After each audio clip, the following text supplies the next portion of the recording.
edhe për këto sulme, kuptohet që mund të ketë edhe lojra të tilla që secila palë kontrollon, le të themi, gatishmërinë e palës tjetër të forcave kundërajrore etj, por nuk besoj që ka pasur qëllim për të goditur, për të shkaktuar dëme fizike palës tjetër. Kur flasim për NATO-n dhe Rusinë e Kambllafit. Zoti Bumo, nga ana tjetër, pse Rusia godet që të njëjë më pranë kufive të Aleancës Atlantike? A është kjo një rastësi apo nga ana tjetër kemi një strategji nga ana e Rusisë që ndoshta quhet edhe strategji friksimi? Këtu është më tepër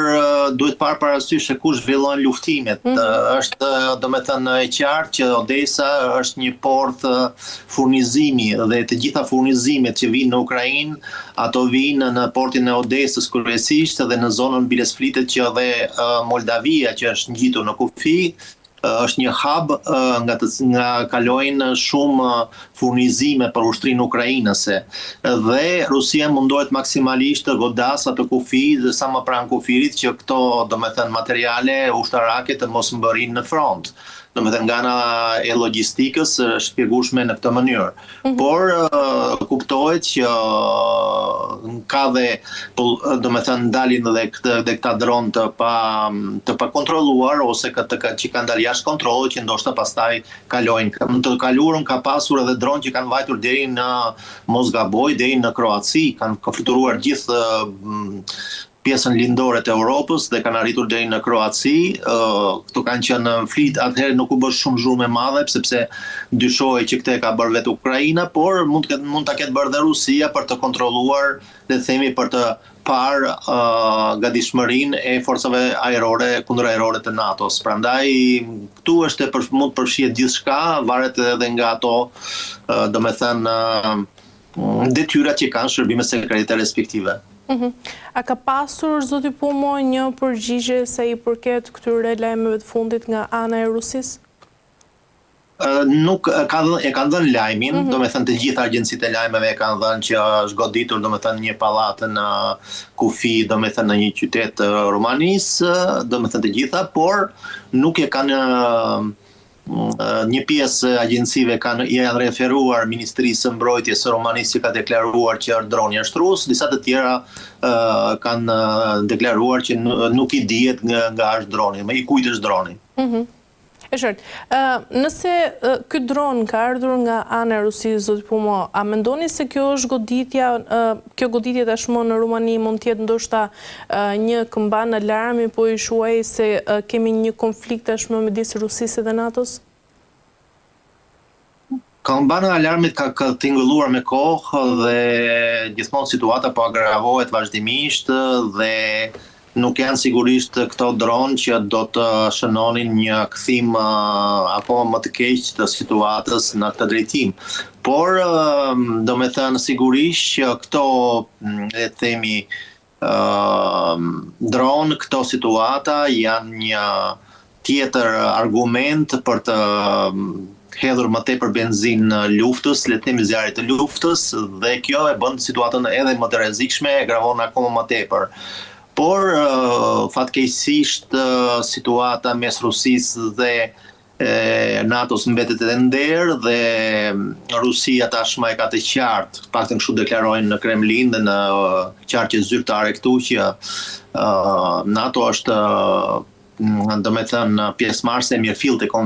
konfliktit në Ukrainë dhe si e tillë ajo domethënë në qoftë se do të ndërmerrte hapa agresive kundër Rusisë, Rusia do të përgjigjë në mënyrë adekuate. Zoti Bumo, mendoni se goditja ndaj Rumanisë është prova tashmë se lufta në Ukrainë nuk mund të mbahet më brenda kufive të saj? Tu do me thënë varet se cila palje komenton. Rusia të paktën është e bindur që nga njëra anë ata kanë deklaruar që në qoftë se Ukraina i përmbahet disa pikave që neve kërkojmë, thonë rusët. Dhe një nga këto pika është, më thënë, zënia e teritorit të Donbasit, do me thënë administrativ të Donbasit tërësisht, mos pjesëmarrja e Ukrainës në NATO, respektimi të drejtave të popullatës rusëfolse. Këto janë pikat kryesore për zbatim që kanë vënë rusët, dhe në qoftë se këto pika do të realizoheshin, ne thanë rusët do të ishim shumë afër zgjidhjes së konfliktit dhe përfundimit të konfliktit. Në qoftë se këto kërkesa nuk do të pranoheshin, Rusia do të vazhdonte luftën më tej dhe nuk është e thënë që deri në kufirin e Donbasit. Dhe çuditërisht dhe jo çuditërisht, bile po logjikisht do me thënë synimi kryesor mbas Donbasit është pikërisht Odesa. E qartë. Mirë, përpara se ta mbyllim dhe të kalojmë tek Irani dhe SBA, tashmë kur janë goditur dhe civil në territorin e NATO-s, a mendoni se ka ende vend për diplomaci? Gjithmonë, derisa nuk ka filluar lufta mirëfillt mes NATO-s dhe Rusisë, të flasim ball për ball, sigurisht që duhet bërë gjithçka për të menjënuar përshkallëzimin e situatës dhe plasjen e luftës së nxehtë mes NATO-s dhe për më tepër që edhe NATO nuk është gati për këtë luftë. Ky është arsyeja kryesore pse kjo në luftë nuk shpërthen, por dhe Rusia nuk ka dhe dëshirën, ndoshta nuk ka dhe mundësitë dhe fuqinë sepse i ka goxha të përqendruara në Ukrainë dhe forcat të reja apo të freskëta apo të tepërta për të ekspozuar në luftën me NATO nuk i ka. Prandaj të dyja palët nuk janë gati për të filluar luftën, për të zhvilluar luftën, do të bëhet një luftë diplomatike me fjalë, me deklarata, me kërcënime, po fund të fundit do të jetë një tenxhere me presion që do të lëshojë avull dhe pastaj do të shkojnë në normalitetin e vet.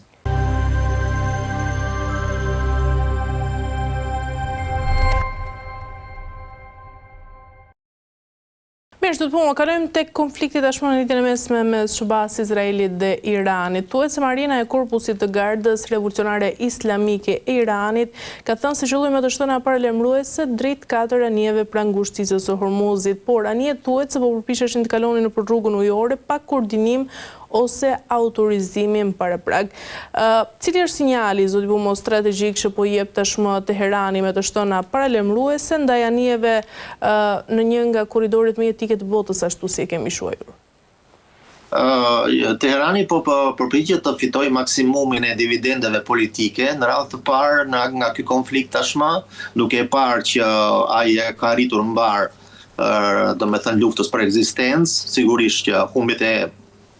Iranit janë të jashtëzakonshme, materiale, fizike, njerëzore, por vetë fakti që ai rezistoi fuqisë më të madhe botërore ushtarake, pra Shtetet Bashkuara të Amerikës plus edhe Izraelin, mund të themi që në një farë mënyrë konsidero dhe vetë shpalli në fakt veten Irani fitues, por nga ana morale vërtet Irani del edhe më i fortë se më përpara nga kjo luftë. Nga ana tjetër flitet për marrëveshjen që ajo është tashmë arritur dhe firmosja e presidentit Trump pritet. Pra jemi pranë këtij akordi, gjithsesi pavarësisht nga ato të shtëna, nga ato goditje, mund të ketë përshkallëzime, rreziku më i madh i përshkallëzimit për mendimin tim është nga Izraeli. Izraeli është shumë i pakënaqur që Shtetet Bashkuara të Amerikës dhe Irani po përpiqen të arrijnë në një marrëveshje dhe janë afër kësaj marrëveshje. Jo më kot, ministri i sigurisë së Izraelit deklaroi që neve nuk do ta lejojmë një marrëveshje mes Shtetet Bashkuara të Amerikës dhe Iranit, jo më shumë, jo më pak, kështu deklaroi. Dhe sigurisht që administratës amerikane do të duhet t'i vëj fre edhe Izraelit, por edhe atij lobit ebre shumë të zhvilluar dhe të fuqishëm në Shtetet Bashkuara të Amerikës. Nga ana tjetër, Amerika e ka vendosur tashmë që kjo luftë mund të paktën të vihet në pauzë, për 60 ditë të paktën, në mos përfundimisht, dhe për të përpjekur për të 60 ditë për të arritur një marrëveshje adekuate, për të rinormalizuar punën e kanalit të Hormuzit dhe të zhbllokimin e situatës